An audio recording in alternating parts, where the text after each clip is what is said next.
नमस्कार दोस्तों, एक बार फिर से आपका स्वागत है आपके अपने चैनल रैपिड लर्न पर। आज हम पढ़ेंगे class 9th poetry section, first poem the road not taken by Robert Frost. इनका पूरा नाम रॉबर्ट ली फ्रॉस्ट। इनका जन्म 26 मार्च 1874 को और इनकी मृत्यु 29 जनवरी 1963 को हुई थी। एक अमेरिकन पोइट थे और ये ग्रामीण जीवन के वास्तविक चित्रण के लिए जाने जाते हैं। ये एकमात्र ऐसे पोइट हैं जिन्हें 4 बार पुलिट्जर प्राइज़ मिल चुका है और ये 31 टाइम्स नॉमिनेट हुए हैं नोबेल प्राइज़ के लिए। द रोड नॉट टेकन जो हमारे बुक में, हमारे सिलेबस में मेंशन है, ये इन्होंने 1916 में लिखी थी और ये एक पोइट्री कलेक्शन माउंटेन इंटरवल की फर्स्ट पोएम है। ये एक नैरेटिव पोएम है। नैरेटिव का मतलब होता है कथानक, यानी कि कहानी के रूप में ये एक पोएम कही गई है। चलिए देखते हैं एक लुक पोएम का introduction. In the poem, The Road Not Taken, the road symbolizes our life. The poet says that the path that we don't choose in our life is the road not taken. He describes his feeling about that choice that he had left in the past. The path which we have chosen decide our future, our destination. The important message that the poet wants to give is that the choice that we make has an impact on our future, and if we make a wrong choices, we regret it but cannot go back on it. So we must be wise while making choices. तो यहाँ poem कह रहे हैं कि जो ये roads हैं, the road not taken, एक रास्ता जो नहीं चुना गया, नहीं लिया गया, जो रोड्स हैं ये हमारे जीवन का संबल है, हमारे जीवन का संबल है। The poet says the path we don't choose in our life, the road, जो रास्ता हम अपनी ज़िंदगी में नहीं चुनते हैं वही द रोड नॉट टेकन, जो रास्ता नहीं चुना गया वही तो है। एक चुन लिया, एक नहीं चुना गया। ही डिस्क्राइब हिज फीलिंग्स, वो अपनी फीलिंग्स, अपने विचारों को डिस्क्राइब करते हैं। कहते हैं कि choices that he had left in the past, बहुत सारी ऐसी चॉइसेस थी, बहुत सारे ऐसे रास्ते थे जो उन्होंने अपनी ज़िंदगी में नहीं चुने या पीछे वो छोड़ आए हैं। The path we have chosen, जो रास्ता हम चुनते हैं हमारा फ्यूचर डिसाइड करता है, हमारी मंजिल डिसाइड करता है। और वो एक इम्पॉर्टेंट मैसेज ये देना चाहते हैं, वो कहना चाहते हैं कि choices that we make has an impact on our future, जो रास्ता हम चुनते हैं, जो राह हम चुनते हैं वो हमारा फ्यूचर डिसाइड करता है।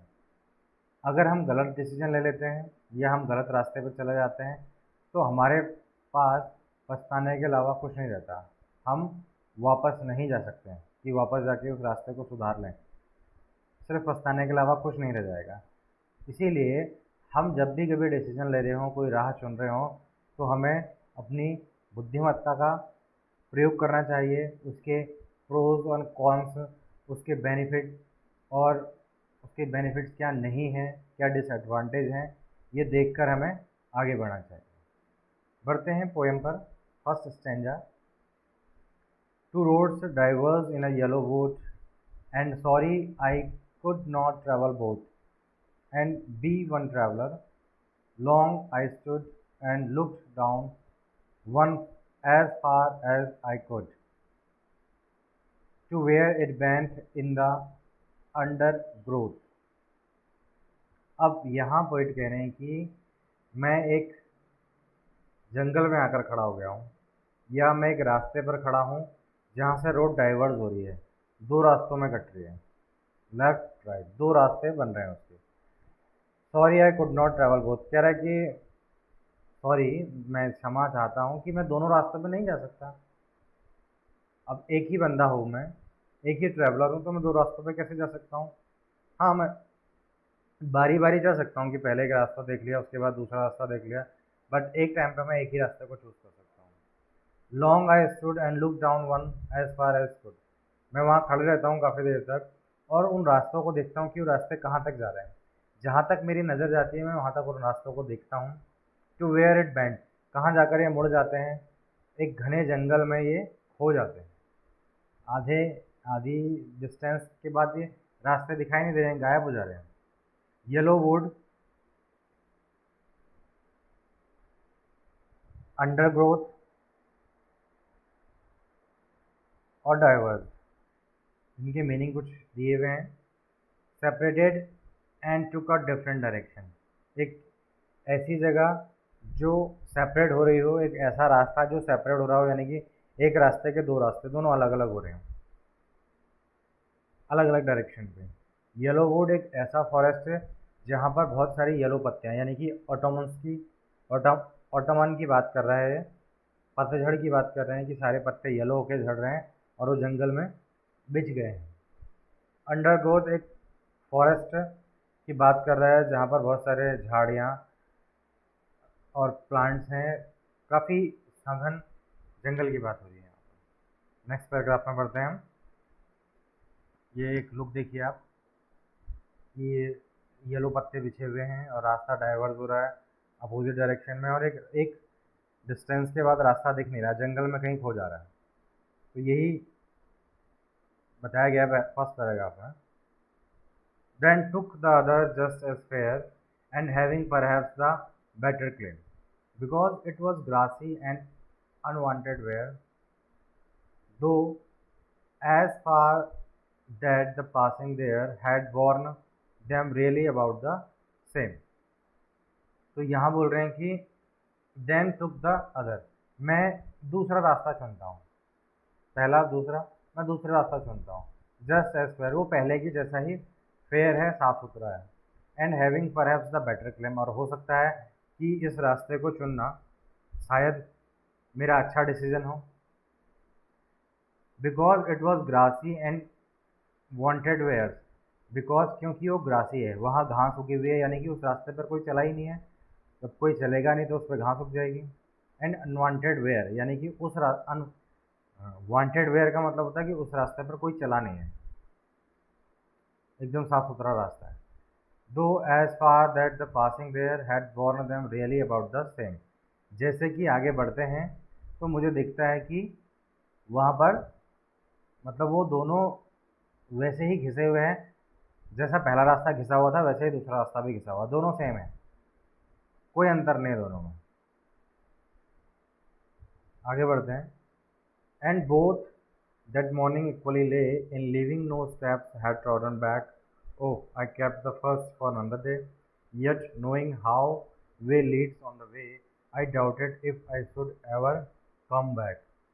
अब अगली सुबह दोनों ही रास्ते जैसे दिखाई दे रहे हैं, दोनों के ऊपर पत्तियां गिरी हुई हैं और उन पत्तियों पर कोई निशान नहीं है, यानी कि उन ट्रॉडन ब्लैक, उनके ऊपर कोई नहीं चला है, कोई स्टेप नहीं रखा गया। अगर रखा गया होता तो वो पत्तियाँ मुरझा गई होती, दब गई होती या टूट गई होती, कहीं से उन पर फुटप्रिंट्स के निशान होते, ऐसा कुछ नहीं है। Oh I kept the first for another day, कहते हैं कि मैं दूसरे रास्ते पे चल रहा हूँ, पहला रास्ता मैं अगले दिन जाऊँगा किसी दिन, आज मैं दूसरा रास्ता ट्राई करता हूँ। Yet knowing how we leads to on the way, I doubted, ये कह रहा है कि जैसे हम रास्तों पर बढ़ते हैं, I should ever come back, शायद ही मैं कभी इस रास्ते से वापस आ सकूँ। तो ये हमारी ज़िंदगी के बारे में बोल रहे हैं कि आप जब एक रास्ता आप चुन लेते हैं तो आप उस रास्ते पर आगे बढ़ जाते हैं, तो आपका वापस आना बड़ा मुश्किल हो जाता है उस रास्ते से, आपका कम बैक करना। जब आपने एक डायरेक्शन पकड़ ली है और आप आधे रास्ते तक पहुंच गए हैं तो आपका वापस आना बड़ा मुश्किल हो जाता है। इसलिए राह चुनते वक्त आप ध्यान दें कि उसके एडवांटेज क्या हैं, डिसएडवांटेज क्या हैं, तभी आगे बढ़ें। नेक्स्ट पैराग्राफ में बढ़ते हैं। I shall be telling this with a sigh, somewhere ages and ages hence, two roads diverged in a wood, and I took the one less travelled by, and that has made all the differences. I shall be telling this with a sigh. ये कहते हैं अब मैं खुद से बोल रहा हूँ कि अगली बार मैं जब कभी रास्ता चुनूंगा या किसी रास्ते पर चलूँगा तो एक गहरी सांस लूँगा। Somewhere ages and ages hence, जैसे जैसे एज बढ़ेगी, जैसे जैसे मैं अपने डेस्टिनेशन पे पहुँचूँगा, अपने लाइफ के ऐसे पाथ पर, ऐसे पॉइंट पर पहुँच जाऊँगा जहाँ पर मुझे दो रास्ते दिखाई देंगे, तो मैं एक लंबी सांस लूँगा। उसके बाद डिसाइड करूँगा। Two roads diverse in the wood, वही एक पॉइंट पर आकर दो रास्ते कट जाएंगे। And I took the ones less travelled by, और मैं उस रास्ते को चुनूंगा जिस पर लोग कम चले हों, जहाँ पर कम फुटप्रिंट्स हों। तो इस प्रकार मैं अपने डेस्टिनेशन पे पहुँच पाऊँगा, और ये डिसीजन मेरा खुद का होगा कि मुझे कहाँ जाना है। And that he made all the difference, और यही मेरा डिसीजन, ये मेरा रास्ता चुनना ही मुझे औरों से अलग बनाएगा। यही डिफरेंस होगा। जिस रास्ते पर सब चलते हैं उस पर चल के कोई फ़ायदा नहीं है। मैं अपना रास्ता खुद चुनूंगा और उस रास्ते पर चलूंगा जहाँ पर लोग कम चलते हैं। यहाँ पोएट स्टूडेंट्स के लिए एक मैसेज देना चाहते हैं कि जब कभी भी आप कोई से डिसीजन पर पहुँचें, जब आप यूथ होंगे, जब आप यंग होंगे, तो आपके पास दो चॉइसेस आएंगी कि आपको किस रास्ते जाना चाहिए। जैसे अभी आप 10th करते हैं, 12th करते हैं, सब्जेक्ट को लेकर आपके बीच में मतभेद, आपके मन में मतभेद रहता है कुछ, कि मुझे मैथ्स के साथ जाना चाहिए, मुझे कॉमर्स के साथ जाना चाहिए, मुझे आर्ट्स के साथ जाना चाहिए। अब आपने करना क्या है फ्यूचर में? What is your aim of life? आप कहाँ अच्छा कर सकते हैं? आपका इंटरेस्ट किस में है? तो आप अपने हिसाब से डिसीजन लीजिए।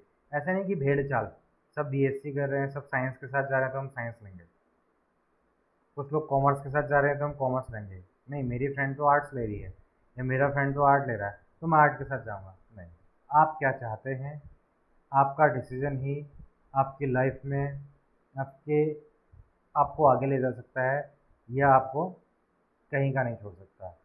तो कुछ भी डिसाइड करने से पहले आप पहले सोचिए कि आपको करना क्या है। एक लंबी सांस लीजिए और उसके बारे में विचार कीजिए। तो मिलते हैं दोस्तों अगले वीडियो में। कैसा लगा आपको मेरा वीडियो बताइएगा, कमेंट कीजिए, और हो सके तो ज़्यादा से ज़्यादा सब्सक्राइब कीजिएगा। धन्यवाद।